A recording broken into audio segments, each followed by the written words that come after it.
Seberapa plus? Dari grup seri lagi, iCar V23, V23 ya. Nah, kita nanti mau review mobil ini.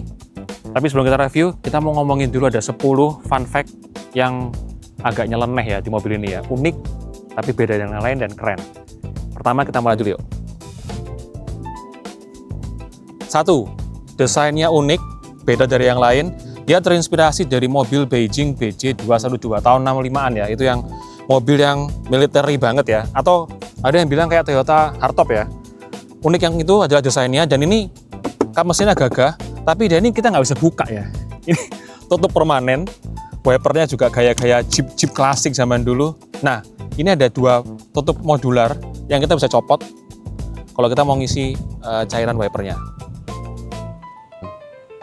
Unik kedua, depannya teng, semuanya plastik.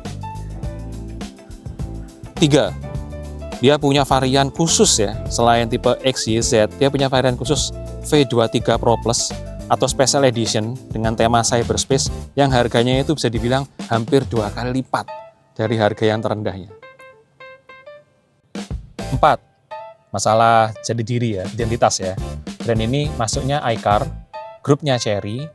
Dia ini mestinya kakak beradik ya dengan J6, J6 ya, Chery J6. Yang mana Chery J6 itu mestinya juga iCar 03. Tapi di global namanya J6. Dan di sini iCar ini masih di bawahnya Chery, grupnya, tapi juga punya brand yang berubah lagi nanti di poin berikutnya. 5. iCaur atau iCar. Jadi mobil ini memang brandnya dikasih nama iCar, tapi di pasar global karena dia kena sengketa dengan paten hak namanya Apple, iCar. Jadi dia di-trik dengan nama iCaur dan masih ke bawah sampai sekarang. 6. Modular. Mobil ini semuanya copot, pasang, bongkar pasang, modular semua. Dan copot, dari atas roof bisa dicopot. Dan ini termasuk ya, spionnya masih manual karena lebih tough. Belakangnya unik banget, kayak mount stop lampnya di sini, transparan. Kameranya di sini, di bondol ini. Ini juga tempat buat kargo ya. Terus ada modul radar di sini. Dan membuka pintunya juga nggak ke atas.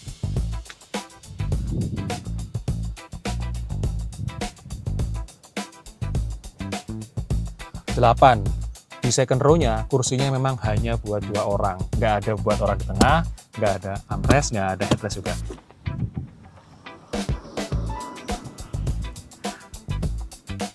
9. Nggak ada wireless charging, nggak ada ambient light, tapi mana ada mobil ada ininya. Kita bisa konekin Nintendo Switch ke bawah. 10. Desain keyless-nya kuncinya bagus, transparan, beda dari yang lain, keren ya, walaupun agak tebel. Ya tapi dia juga punya NFC card. Jadi kalau nggak pakai kunci, kita bisa bawa kartu ini di dompet. Nah, oke, habis ngobrolin 10 fun fact-nya, sekarang kita mulai bahas mobilnya, reviewnya ya, desainnya. Desain ya kita sudah tahu lah, iCar V23. Dia SUV off-road maco tapi EV ya. Punya buletan lampu gede bergaya ala klasik Beijing BJ212 itu. Nah, ini desainnya memang laki banget ya. Tapi walaupun dia EV, dia masih dikasih ini nih. Ya ala-ala grill-grillan gitu ya. Padahal sebenarnya nggak penting-penting banget ya. Kenapa? Ya biar dapat kesan maconya itu ada. Ini di RL-nya dia 2. Oke, terus di bawahnya itu ada, di bumpernya ini ada 2 modul. Ini radar ya, depan belakang ada radarnya. Ini bumpernya tebel gagah, tapi ini sebenarnya di cover sama plastik nih. Ini bukan besi ya. Ini pasti kalau dibuka, kita bisa buat towing ya, hook ya. Dan dia peletakan kamera juga di bawah itu. Di approaching engine-nya memang tinggi. Kita bisa naik batu sebesar ini. Cuma ini kan, nggak tahu ya, ini bakal bahaya nggak ya, meletakkan kamera di bawah, bagian bawah sini. Oke, mobil ini kan nggak punya mesin ya, pakai motor ya. Tapi ini varian yang tipe yang Z ya. Z sama yang X sama Y itu beda. Kalau yang Z ini dia punya 2 motor race ya, depan belakang. Kombinasinya itu dia punya tenaga maksimal 211 HP, torsi maksimalnya itu gabungan ya 292 Nm. Ini banter banget ya, akselerasinya 0 sampai 100 itu cuma butuh 7,5 detik. Untuk mobil serba kotak dan nggak aerodinamik itu cepat banget. Baterainya gede juga, 81,76 kWh, tapi jaraknya nggak terlalu tinggi, cuma 403 km. Menurut NEDC. Kenapa kok bisa gitu? Padahal baterainya gede. Ya karena bodinya itu serba melawan angin. Kalau ngomongin desainnya dari samping ini akan panjang ya. Pertama-tama deh, kita urut aja dari depan ke belakang ya. Kalau dilihat dari samping persis dari benar-benar dari sisi ya, itu siluetnya persis plek ketiplek sama kakaknya ya, J6 ya. Karena nggak kelihatan bulat-bulatnya di depan kan. Dari depan sampai belakang itu serba ngotaknya J6-nya ketara banget. Nah, dari depan dulu ya, dari samping. Dia punya over fender yang tebal banget, off-roadnya kerasa. Dan itulah mengapa sisi paling luarnya itu ada di over fendernya. Jadi kalau spionnya itu takut kegeser atau apa nggak masalah. Sekalian ke bannya aja deh, karena urut ya. Bannya gede banget nih, segede punyanya Palisade, ukurannya 21 inci. Nah, kurang apa coba? Dia pakai Chaoyang, mereknya Chaoyang. Ukurannya adalah 265/45 dan desain velgnya juga ini maco banget ya, glossy black gagah banget. Langsung aja cambung. Atas sedikit ada lampu sen ya, lampu sign ratingnya, dan ini ada mainan yang sebenarnya nggak lubang beneran, cuma duit mainan aja variasi. Terus ada spionnya yang gagah dan gede ini, yang masih manual red light-nya, tapi ada kamera di bawahnya. Nah, terus ke bawah dikit, ini ada footstep yang wah kokoh juga ya. Dan dia pakem situ ya, kan beberapa mobil EV China itu ada yang tersembunyi, otomatis ini enggak, dia pakem. Oke, mundur dikit lagi, dia handle gripnya, pembuka pintunya itu flash, tapi beda lagi. Ada beberapa yang unik nih. Yang pertama, dia punya LED-nya akan nyala terus, walaupun mesinnya mati ya, karena dia kasih petunjuk kita kalau nekannya di mana. Jadi nekannya gini, ke atas dulu, buka. Dia bagus banget nih, dia aerodinamik juga. Ke atasnya itu, dia memang di sini varian ini nggak ada roof rail ya, tapi kita bisa bongkar nih, dicopot ini penutupnya, bisa pasang roof rail. Mundur dikit ya. Nah, ini warna hitam. Saya pribadi paling suka mobil ini, kalau mobil ini ya, pilih warna hitam. Kenapa? Karena kalau pilih warna lain, pilar B sama C-nya ini warnanya sewarna bodi. Kalau warna hitam, dia akan kelihatan jadi kayak unity gitu ya. Jadi dia nyambung semua sama kacanya, nggak kelihatan. Dan yang paling penting ini nih, mestinya kan biasanya kebanyakan pakai jendela, karena dia nggak punya seat di row ketiga, dia tertutup ya. Ini Pak, hitam. Nah, kalau misalkan warna hitam, dia katanya simple gitu loh, semua nyatu jadi satu. Dimensinya ya, mobil ini sebenarnya kelihatannya gede banget ya, tapi kalau sudah langsung di real gitu, kita ketemu langsung nggak gede-gede banget sih. Dia punya panjang 4.220 mili, lebarnya 1.915, tingginya 1.845, dan dia punya wheelbase 2.735 mm. Nah, ground clearance-nya karena dia off-roader ya harus tinggi dong. Dia punya ketinggian 210 mm. Sudah punya suspensi depan MacPherson Strut dan belakangnya pakai multilink. Remnya yang semua pakai disc brake ya pastinya ya. Cuman yang depan sudah ventilated dan sudah lengkap dengan teknologi ya standar ya. ESP, ABS, EBD, segalanya ada. Bagasinya ya, seperti biasa mobil-mobil bergaya Jeep gitu ya. Kita bukanya ke samping. Nah, pintunya dulu ya. Dia punya cargo net di sini, penyimpanan di sini. Ini ada, geser dikit ya. Ini ada storage box, nyebutnya dia safety box. Nah, kalau buka begini kita bisa taruh barang di sini. Jadi yang bonggol di belakang itu nggak bisa dibuka dari luar, harus dari dalam. Bagus banget tapi ya, walaupun plastik semua. Ke dalam dikit. Nah, ini memang space-nya nggak terlalu gede ya, cuma sekitar 370 liter ya, 400 liter lah kalau diturunin. Cuman kalau dari atas tuh kita kelihatan ya, mobil ini bener-bener serba modular ya. Ini ada tempat yang kita bisa buka untuk pasang aksesoris, ada penyimpanan dengan cargo net. Nah ini sekalian nih, ada buku servisnya, garansinya baterainya 8 tahun atau 160.000 km. Kendaraannya mobilnya 6 tahun atau 150.000 km. Dan gratis kalau mau servis tuh nggak perlu bayar jasa servisnya sama suku cadang loh. Jadi nggak perlu ngapa-ngapain nih, 5 tahun atau 75.000 km. Jadi tinggal ngecas saja. Ini space-nya. Nah dia standarnya mestinya begini nih. Kita bisa taruh di atas biar rata lantai. Nah di kanan tuh ada cantolan-cantolan begitu ya. Nah sekalian aja, gimana kalau mau perluas bagasinya? Kita bisa tekuk nih. Cuman dia unik ya. Jadi sebelum dijeglekin ini, yang bawah itu harus dibuka dulu. Jok bawahnya baru dia tekuk. Nah jadi ini tempat yang bawahnya, jok bawahnya itu ditekuk dulu ke depan, baru kita bisa rata lantai.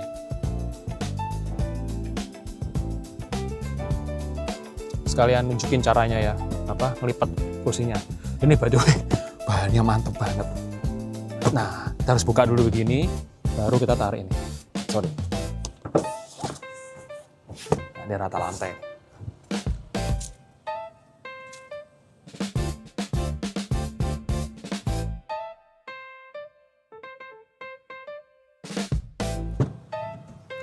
Kita sekarang mau lihat second row-nya. Oh, ini tinggi sekali naiknya ini ya. Sebelum ngomong yang lain-lain, ngomongin dulu nih. Ini joknya nyaman sekali ya Tuhan. Ini bahan letternya bagus sekali, perforated. Wah, enak banget. Nah, ini ada fun fact tadi ya, yang disebut di depan ya. Nyaman banget dan berasa kayak seakan-akan ini kursi emang didesain buat 2 orang. Jadi kayak captain seat ya, walaupun nggak terpisah. Jadi emang di tengah ini nggak buat duduk orang.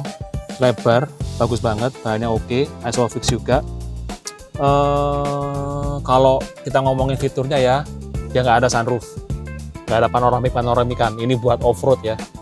Tapi dia punya, ini ada modular juga ya, kita nggak tahu apa ini ya. Mesti dicek dulu ke dealer ini buat aksesoris apa, nggak tahu ya. Mungkin dipasang TV kali ya.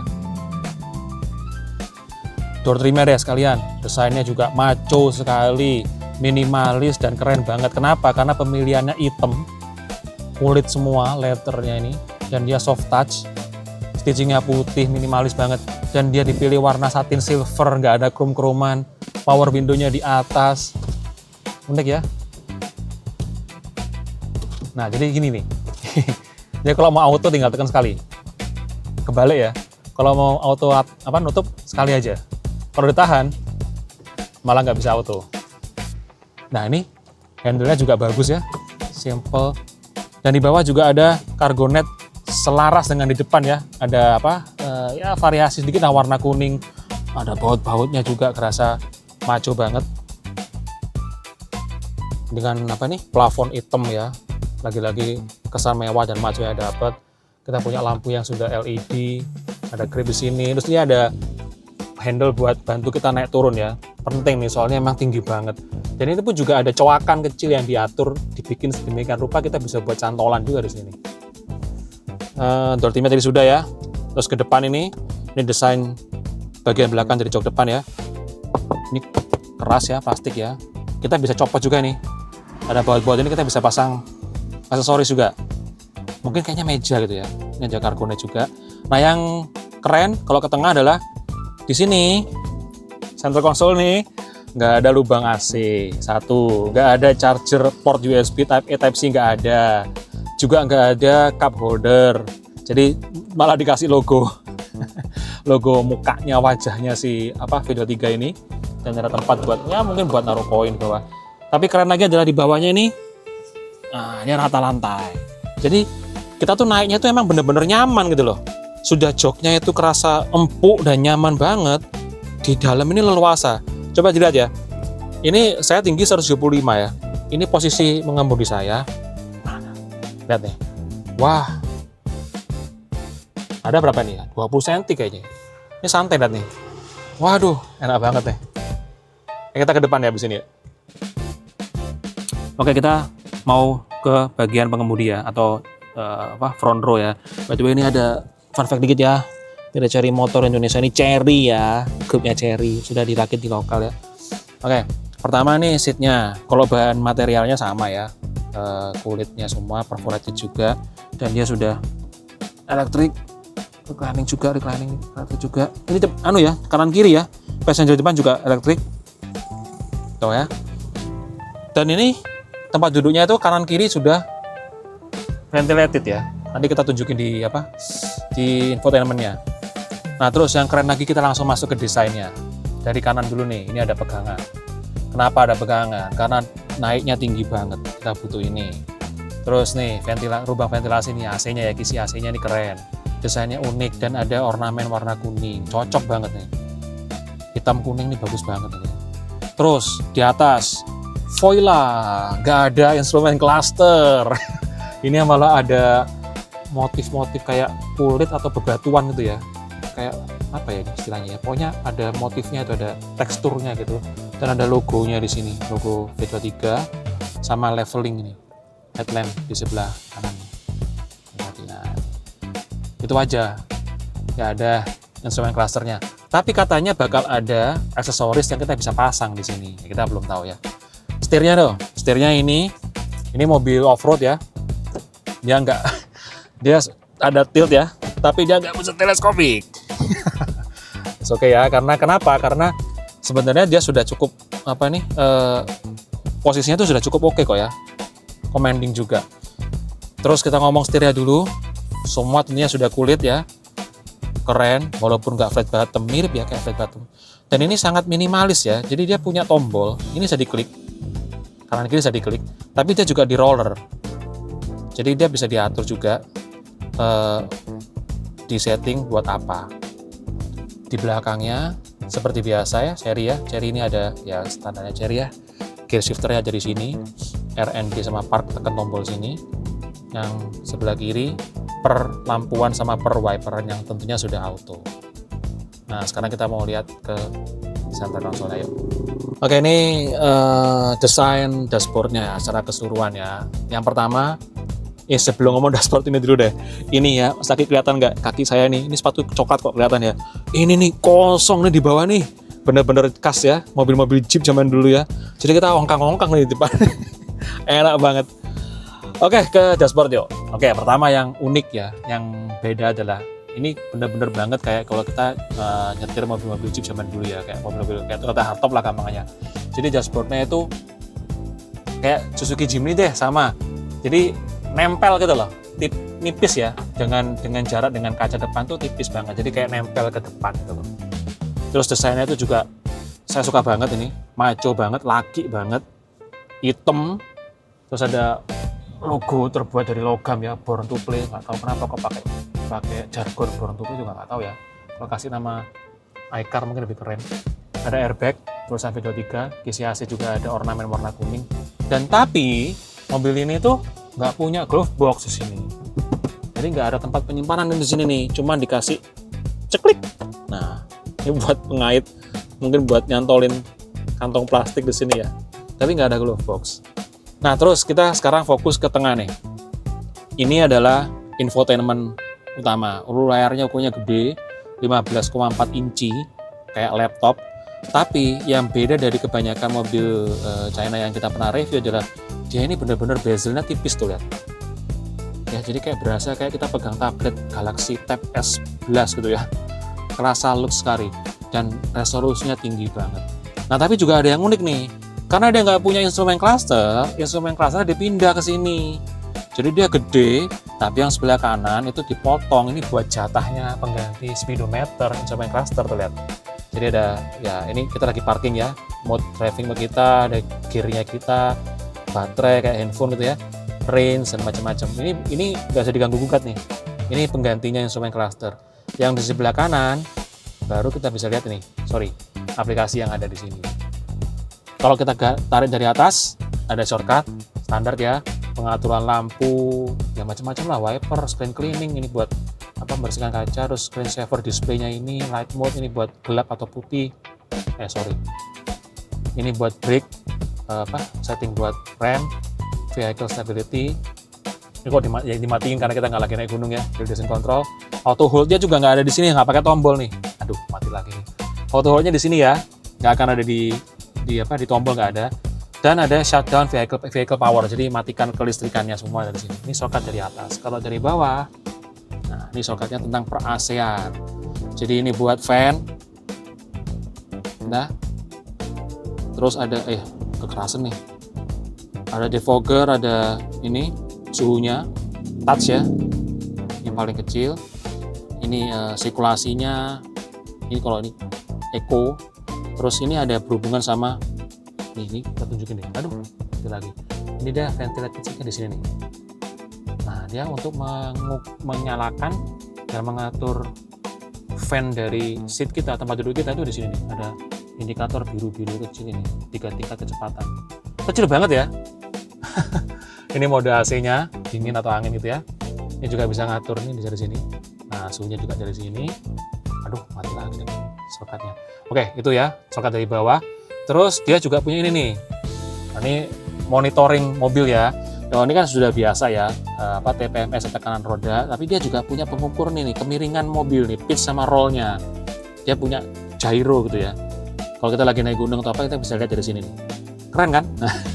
Keren banget. Nah, kita update dulu. Sedangkan aplikasi yang lain normal ya, ada radio, musik, Bluetooth, kamera. Wah, ini DVR, sorry, perekam. Terus ini, nah sebentar, ada lagi yang keren nih.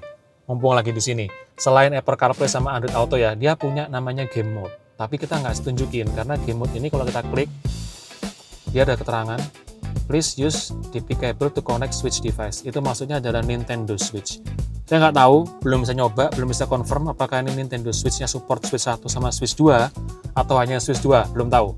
Nanti mesti pinjam mobilnya lagi buat dites. Tapi intinya kita bisa menggunakan layar ini buat main game. Dan itu nggak ada di mobil China EV yang lain ya.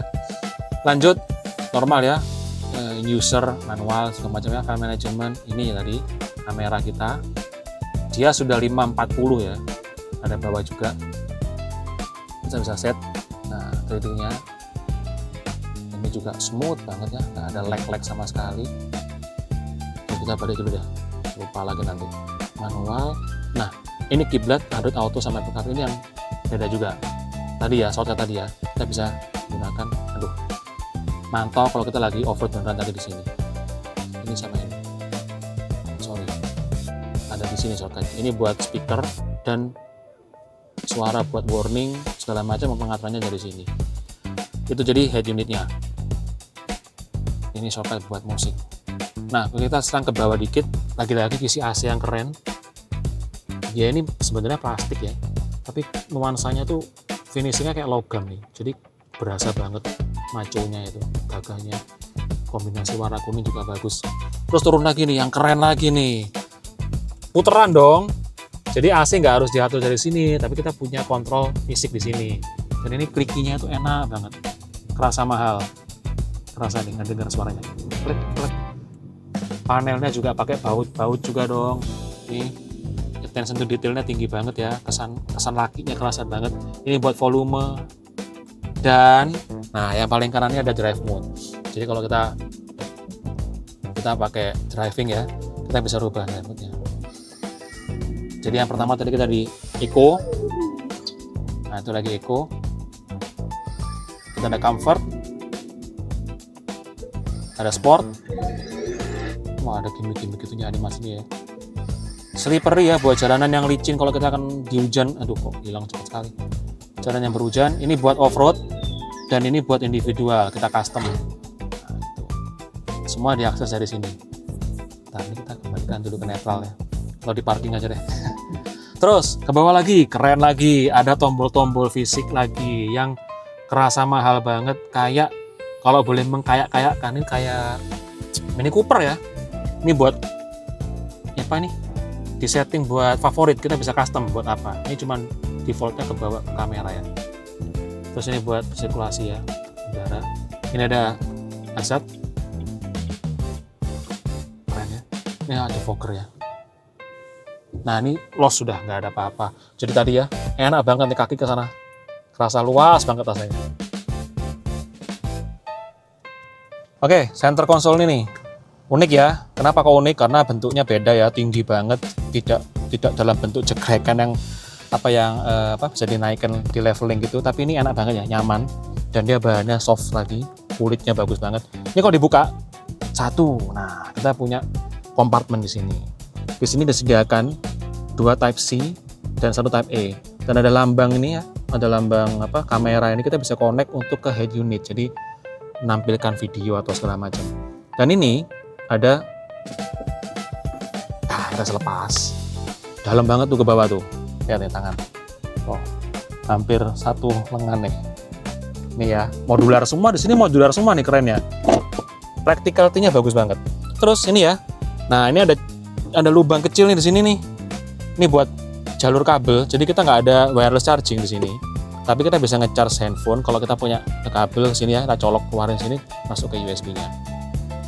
Nah, terus di bawah ada lagi tempat penyimpanannya. Ini dia bisa atur ya. Modular semua nih, fleksibel nih, mau taruh mana, dilepas semua juga bisa, lihat. Nah, kita bisa taruh cup holder yang gede sebesar apapun juga bisa. Dan ini, ntar, kembalikan dulu. Ini kita bisa buka. Nah, copot kalau nggak perlu. Di dalam lagi nih, dia muat banyak nih. Kalau kita ke atas, nah nggak terlalu banyak sih. Kalau di atas ada spion yang masih manual ya.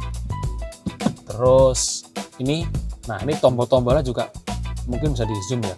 Ini keren juga ya, sama seperti di bawah ya. Cetekan-cetekannya nih serba logam dan bagus banget. Yang kiri ini buat lampu di depan ya. LED juga, yang ini buat belakang. Ini ada 2 tombol, nyalakan aja. Auxiliary ya, 1 2 buat mengaktifkan, cuman nggak tahu ini, belum ketemu colokannya di mana. Dan ini juga nggak tahu apa nih guys. Sobat Kobras nggak tahu nih apa ini. Ini mungkin mestinya ini dummy ya buat tombol ya. Kita belum tahu apa. Dan lagi-lagi ya, modulnya tuh semua memang serba modular nih. Dia punya baut-baut juga tuh. Semuanya kayaknya serba bisa dibongkar pasang gitu loh. Bagaimana dengan sun visor-nya? Apakah bisa dicopot juga? Standar aja ya. Ada vanity mirror sama lampu LED putih. Ya, gitu aja deh kayaknya. Dan speakernya ada 7 di sini ya. Itu udah itu aja. Desainnya keren banget nih. Mantap.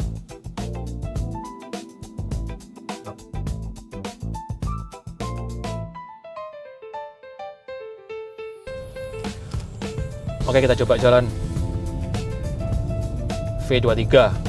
Nah, bentar, cari dulu. Ini sebelum ngomong jalannya dulu ya.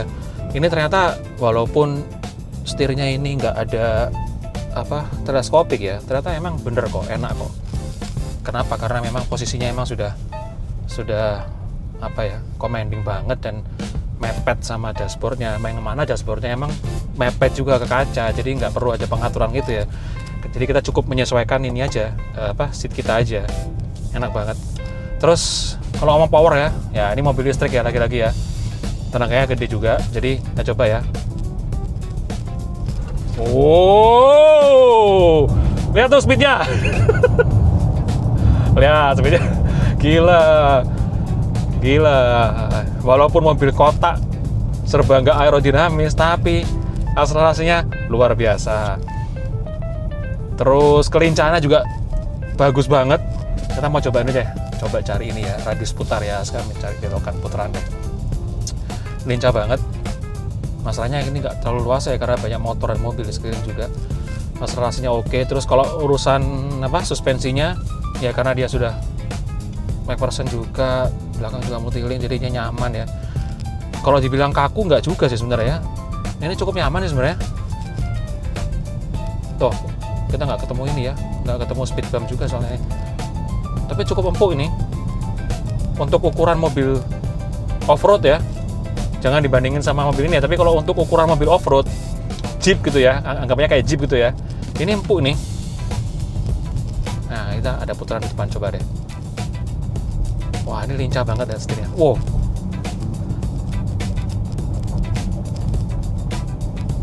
Dan kalau ngomongin feelingnya duduk di ini ya, di kokpit depan ya, itu kerasa nyaman banget ya. Terutama yang saya paling suka itu bawahnya tuh loh, leluasa banget, lebar banget rasanya.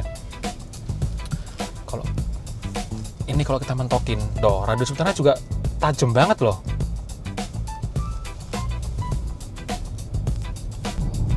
Apa ya, visibilitasnya juga oke ya, walaupun sebenarnya kacanya nggak terlalu gede ya karena dia berdiri. Tapi kita karena posisinya juga tegak, jadi ya kerasa banget. Ini ujung dari hood kap mesinnya juga kita kelihatan. Jadi visibilitasnya oke. Oke, kayaknya gitu ya.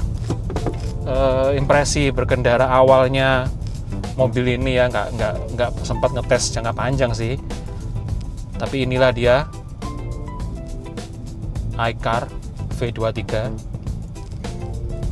Oke, jadi thank you ya buat Asko Performa Prima Surabaya yang sudah kasih kesempatan buat nyobain mobil ini. Mobil ini baru banget nih masuk ke Surabaya juga.